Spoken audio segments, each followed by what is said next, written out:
IPL इस बार actually Indian premiere league लग रहा है क्योंकि हर टीम का कैप्टन इंडियन है और परफॉर्मेंस इंडियन प्लेयर्स की जिस तरह की रही है, स्पेशली अनकैप्ड इंडियन प्लेयर्स की पिछले साल और इस बार भी कुछ प्लेयर निकल करके आने वाले हैं जो आप सबको सरप्राइज करेंगे। तो कौन कौन से वो प्लेयर रहने वाले हैं जो इस सीजन चमक सकते हैं, अच्छी परफॉर्मेंस कर सकते हैं, बड़ा नाम बना सकते हैं। 10 प्लेयर हमने पिक किए हैं जो इंडियन अनकैप्ड प्लेयर है और इसमें पहले खिलाड़ी हैं प्रशांत वीर। ये खिलाड़ी है तो स्पेशल, रविंद्र जडेजा का रिप्लेसमेंट इन्होंने लिया है और उनके ऊपर चेन्नई सुपर किंग्स की फिनिशिंग का भी जिम्मा होगा, लोअर मिडिल ऑर्डर का, और गेंदबाजी में जो 4 ओवर रहेंगे वो भी बहुत इंपॉर्टेंट रहेंगे। रविंद्र जडेजा के ऊपर ये बड़ा अपग्रेड है क्योंकि गेंदबाजी में अगर बात करें तो इनकी जो गेंदबाजी है वो थोड़ा सा मॉडर्न डे T20 क्रिकेट वाली गेंदबाजी है। रविंद्र जडेजा इतने सालों खेले लेकिन उनकी गेंदबाजी आप देखेंगे ना, जो आपको 2008 में दिखती थी वही गेंदबाजी आपको 2026 में देखने को मिलेगी। जिस तरह वो गेंदबाजी करते हैं वो टेस्ट क्रिकेट में काफ़ी सक्सेसफुल रहे, बट T20 क्रिकेट ना तो उनको बहुत ज़्यादा विकेट मिलते हैं और ना ही वो बहुत ज़्यादा इकोनॉमिकल होते हैं। अनटिल एंड अनलेस कि उनको विकेट से थोड़ी हेल्प मिल जाए तो वो डिफरेंट गेंदबाज नजर आते हैं। लेकिन मॉडर्न डे T20 क्रिकेट में गेंदबाजों ने जो तरीके निकाले हैं अंडरकट करने के, वेरिएशंस, डिफरेंट एंगल यूज़ करना, स्लो पेस करना, ये सब चीज़ें जो है ना प्रशांत वीर की गेंदबाजी में आपको देखने को मिलेंगी। फिर उनकी जो बल्लेबाजी, बैटिंग एबिलिटी है छक्के लगाने की, वो भी बड़ी स्पेशल है। यूपी T20 लीग हो, सैयद मुश्ताक अली ट्रॉफी हो, हर जगह उन्होंने इस चीज़ को प्रूव किया है। और इनकी बल्लेबाजी पर भी नज़र रखिएगा, बैट स्विंग आपको कुछ कुछ डेविड मिलर की याद जरूर दिलाएगा। छक्के भी वैसे ही मारते हैं सामने वाला पैर खोल करके, और बड़ी बोली चेन्नई सुपर किंग्स ने इनके ऊपर लगाई है। तो उसी हिसाब से जो रेपुटेशन है, पैसे मिले हैं और परफॉर्मेंस भी उसी हिसाब से होनी चाहिए। अब उस पैसे का प्रेशर कितना रहेगा इनके ऊपर ये देखना रहेगा। उसके बाद दूसरे प्लेयर हैं आकिब नबी। डोमेस्टिक क्रिकेट में इससे बेहतर परफॉर्मेंस नहीं हो सकती। रणजी ट्रॉफी में 103 विकेट पिछले 2 सीजन में ले लिए, व्हाइट बॉल और सारा कुछ मिला लो तो 150 प्लस निकल जाएंगे विकेट्स। तो परफॉर्मेंस जो होती है, स्किल सेट जो होता है और जितनी भी चीजें आपको क्रिकेट के इस लेवल पर प्रूव करनी होती हैं वो सब प्रूव कर चुके हैं। अब उनके लिए ना कुछ प्रूव करने को बचा नहीं है, बचा सिर्फ यही है कि आईपीएल के लेवल पर जो प्रेशर होता है, फिर आपको जो पैसे मिलते हैं, उन सब चीज़ों को हैंडल करने वाली बात जो होती है वही आकिब नबी की इस बार देखनी है।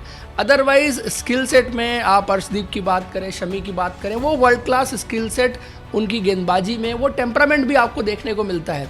अब इस स्टेज पर उनको परफॉर्मेंस करके दिखानी है और यहाँ पर उन्होंने परफॉर्मेंस कर दी तो इंडियन क्रिकेट टीम का रास्ता भी उनकी पहुंच से ज़्यादा दूर नहीं रहने वाला है। मिचेल स्टार्क के साथ जब गेंदबाजी करेंगे वो एक्सपीरियंस भी उनके लिए थोड़ा डिफरेंट एक्सपीरियंस रहने वाला है। और इस प्लेयर पर नज़र रखिएगा, गेंदबाजी, नई गेंद स्विंग कराएंगे, डेथ में यॉर्कर्स वगैरह भी आपको देखने को मिलेंगी और फिर बल्लेबाजी में भी थोड़ा बहुत चौके छक्के लगाने की काबिलियत रखते हैं। विजय हजारे ट्रॉफी में एक सेंचुरी इन्होंने लगाई थी जहां पर एक इम्पॉसिबल सिचुएशन से जम्मू एंड कश्मीर को इन्होंने मैच जिता के दिखाया था। उसके बाद नंबर 3 पर अशोक शर्मा। देखो, एक्सप्रेस पेस जो है ना वो किसी को सिखाई नहीं जा सकती और अशोक शर्मा के पास वो पेस है कि ये 150 की गति पर गेंदबाजी कर सकते हैं। और जब कोई भी गेंदबाज 150 की गति पर गेंदबाजी करता है और अच्छा टिप्पा उसके पास है, अच्छा कंट्रोल उसके पास है, तो वो गेंदबाज डिफरेंट नजर आता है। अशोक शर्मा का टिप्पा अच्छा है, इसी की वजह से इन्होंने सैयद मुश्ताक अली ट्रॉफी में सबसे ज्यादा विकेट लेके दिखाए।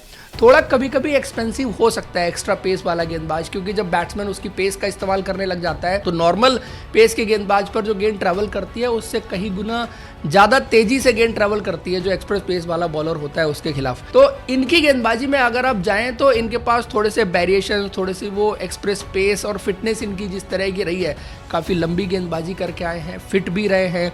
आप अगर मयंक यादव और उमरान मलिक के साथ इनका कंपैरिजन करें तो इनकी एक्यूरेसी ज़्यादा पिन पॉइंट है। शायद पेस उन दोनों के मुकाबले थोड़ी सी कम होगी, स्लाइटली कम होगी, ऐसा नहीं कि बहुत कम है, बट इनकी एक्यूरेसी ज़्यादा बेटर रही है। डोमेस्टिक क्रिकेट में इनकी परफॉर्मेंस ज़्यादा बेटर रही है। वो दोनों जब आए थे तो उन दोनों की परफॉर्मेंस उतनी बेटर नहीं रही थी डोमेस्टिक क्रिकेट में, लेकिन ये रणजी ट्रॉफी से लेके विजय हजारे ट्रॉफी, सैयद मुश्ताक अली ट्रॉफी में अच्छी परफॉर्मेंस करके आए हैं। और मिडिल ओवर्स में अगर जीटी की टीम इनको मौका देती है ना, ये फॉर श्योर डिफरेंस डाल सकते हैं अपनी गेंदबाजी से। उसके बाद 4 नंबर तेजस्वी दहिया। ये बहुत स्पेशल बैट्समैन है। देखो, 6 हिटिंग एबिलिटी तो बहुत सारे प्लेयर्स के पास होती है, लेकिन जो एफर्टलेस बैटिंग होती है कि आपको पावर का इस्तेमाल उतना ज़्यादा ना देखने को मिले और फिर भी आपके छक्के जो है वो लंबी दूरी तय करें, वो एबिलिटी इनके पास है। स्पिन के खिलाफ इनका गेम बहुत शानदार है, स्वीप शॉट निकालने हैं, निकल के छक्के मारने हैं। फास्ट बॉलिंग के खिलाफ लॉन्ग ऑफ के ऊपर जो ये छक्के मारते हैं ना, जनरली लॉन्ग ऑफ के ऊपर छक्के में आपको उतनी डिस्टेंस नहीं मिलती जितना लॉन्ग ऑन या आपका जो आर्क होता है उसके अंदर मिलते हैं। तो ये एक खास चीज़ दिखाती है कि इनका एक तो बेस बहुत स्ट्रांग है, बैट स्विंग जिस तरह का है, टाइमिंग जिस तरह की होती है। डीपीएल में इन्होंने बहुत शानदार पारियां खेली, 12 गेंदों में 50 भी बनाया, इम्पॉसिबल से चेज भी करके दिखाए, 7 ओवर में 136 रन चेज करके दिखा दिए थे। फ्लेक्सिबिलिटी है कि ओपन कराएं तो ओपन कर लेंगे, मिडिल ऑर्डर खिलाएं तो मिडिल ऑर्डर खेल लेंगे, फिनिशिंग कराएं तो फिनिशिंग कर लेंगे, प्लस कीपिंग भी करते हैं। तो ये भी बड़ा स्पेशल प्लेयर है, यंग प्लेयर है।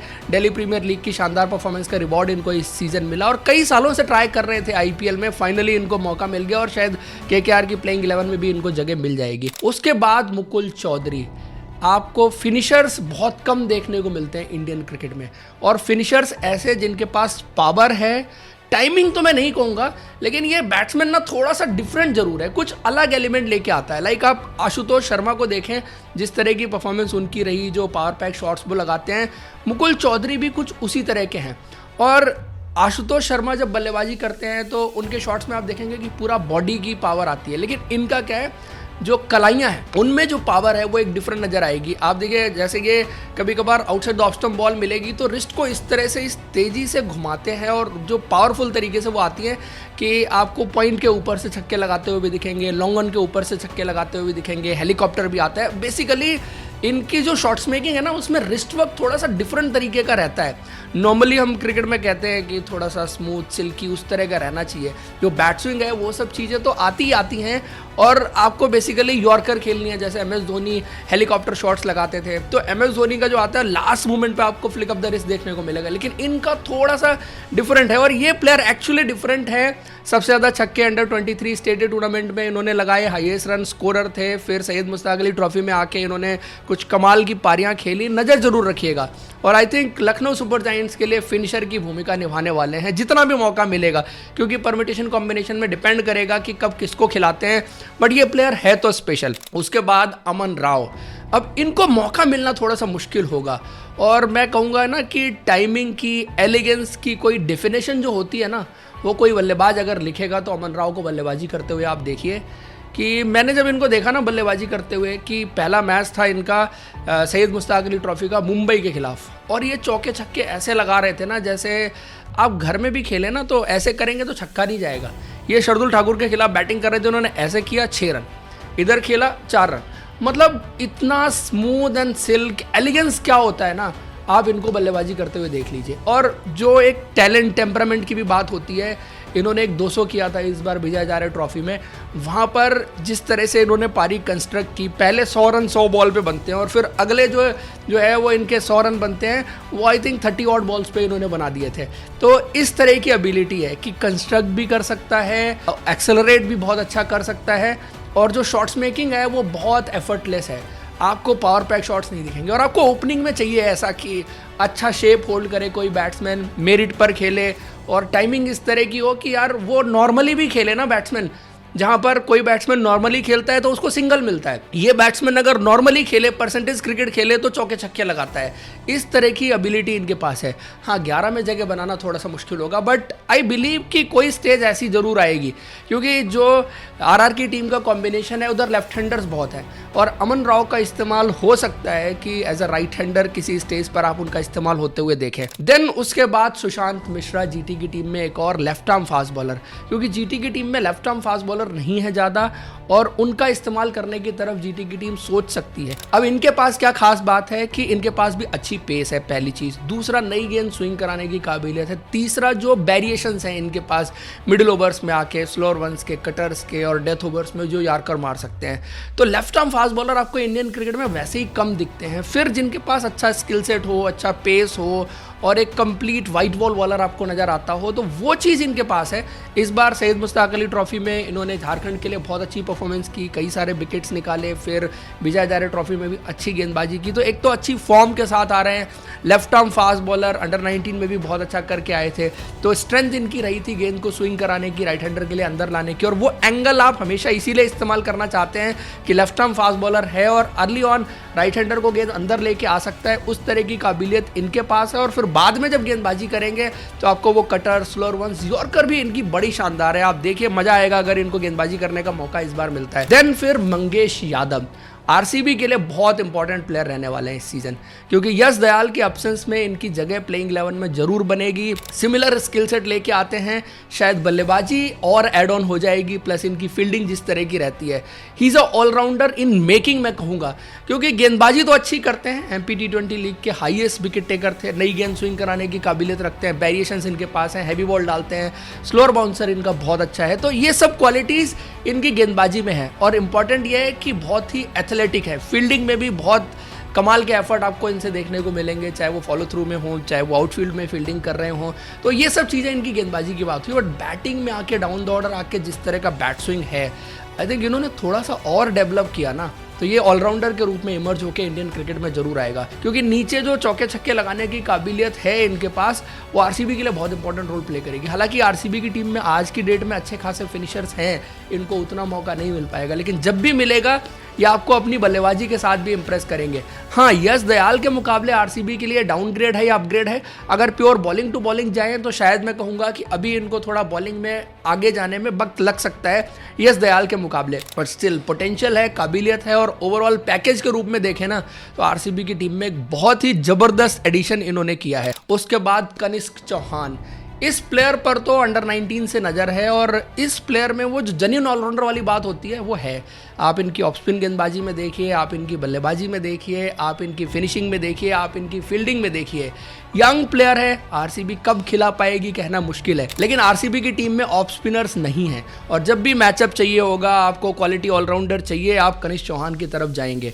और शायद उतना मौका ना मिल पाए, लिमिटेड अपॉर्चुनिटीज रहेंगी, लेकिन जब भी मिलेंगे ना ये प्लेयर अच्छा करेगा, क्योंकि बैटिंग में ना सबसे डिफिकल्ट काम है as a finisher young age में जाके उस तरह की मिच्योर्ड परफॉर्मेंस करना, जो कि इन्होंने अंडर 19 वर्ल्ड कप में की, अंडर 19 एशिया कप में की, जो भी एज ग्रुप क्रिकेट में खेले हैं वहां पर इन्होंने करके दिखाई है। गेंदबाजी अच्छा ड्रिफ्ट कराते हैं, जहां पर भी थोड़ा बहुत गेंद ड्रिफ्ट होता है, और मॉडर्न डे टी20 स्पिनर वाली जो स्किल सेट है वो भी लेके आते हैं, क्लासिकल ऑफ स्पिन वाला स्किल सेट है वो भी लेके आते हैं। तो he is the player for future for Indian cricket as well. RCB के लिए तो है ही है कि आरसीबी के लिए खेलेगा, और ये जो है वो आने वाले टाइम में इंडियन क्रिकेट में बड़ा प्लेयर बनने वाला है। उसके बाद आप बात करें, अगले प्लेयर हैं शिवांग कुमार। शिवांग कुमार एक ऐसा प्लेयर जो बहुत रेयर है दुनिया की क्रिकेट में। इस स्किल सेट के साथ आपको बहुत कम प्लेयर देखने को मिलेंगे कि लेफ्ट आर्म चाइनामैन, बैटिंग में फिनिशिंग भी कर सकता है, ओपनिंग भी कर सकता है, अच्छी फील्डिंग करता है, परफॉर्मेंस जिस तरह की करके आए हैं डोमेस्टिक क्रिकेट में, वेदर इन एमपी टी20 league, whether in domestic cricket, Syed Mushtaq Ali trophy, Vijay Hazare trophy में 5 लिया था। तो लेग स्पिनर अगर आप जाएं और बैटिंग और फिनिशिंग का रोल प्ले कर सके, ये तो इंडियन क्रिकेट की एक्चुअल डिमांड है। और फिर ऊपर से जो है वो लेफ्ट आर्म चाइनामैन गेंदबाजी करता हो, तो वो चीज़ है। इनकी गुगली जो है वो बड़ी घातक रहती है, और गुगली पर काफ़ी विकेट उन्होंने डोमेस्टिक क्रिकेट में निकाले हैं। लेग स्पिन भी करते हैं, थोड़ा तेज करते हैं, क्योंकि आज की मॉडर्न डे टी20 क्रिकेट में अगर आप थोड़ा लूपी ट्रेजेक्टरी पर गेंद करें और बल्लेबाज को ज़्यादा वक्त दें तो चौके छक्के लगाने के लिए बल्लेबाज हमेशा रेडी रहते हैं। तो उस सिचुएशन में जो क्लासिकल स्पिनर्स होते हैं उनकी कई बार मार भी पड़ जाती है, चौके छक्के भी लग जाते हैं, विकेट भी निकालते हैं। तो हमेशा ना एक टी20 क्रिकेट में अच्छा मिक्स होना ज़रूरी है कि आपको थोड़ा सा तेज़ करने की ज़रूरत जो पड़ती है, आप बल्लेबाज को रश इन करें, अंडर कट करें, साथ में बीच बीच में मिक्स करें अपनी फ्लाइटेड डिलीवरीज के साथ, तो वो चीज़ें अच्छी करते हैं। इसीलिए गेंदबाजी में नंबर 8 की पोजीशन पर एसआरएच के लिए बहुत इंपॉर्टेंट प्लेयर रहने वाले हैं। गेंदबाजी और बल्लेबाजी फिनिशिंग के पॉइंट ऑफ व्यू से बहुत इंपॉर्टेंट रोल प्ले करेंगे। और उसके बाद 10वें प्लेयर हैं साकिब हुसैन, एक और फास्ट बॉलर जो 140-45 की गति पर गेंदबाजी कर सकता है। और सिर्फ इस पेस पर गेंदबाजी करने वाली बात नहीं है कि तेज तो नहीं है, ये बात तो पक्की है, इनके पास जो वेरिएशंस हैं टी20 क्रिकेट में जो आपको चाहिए, बाउंसर बहुत ही तीखा है, यॉर्कर बहुत अच्छा मारते हैं, स्पेशली स्लोअर बाउंसर जिस तरह से मारते हैं, लेंथ पर भी आके अच्छा बॉल करते हैं।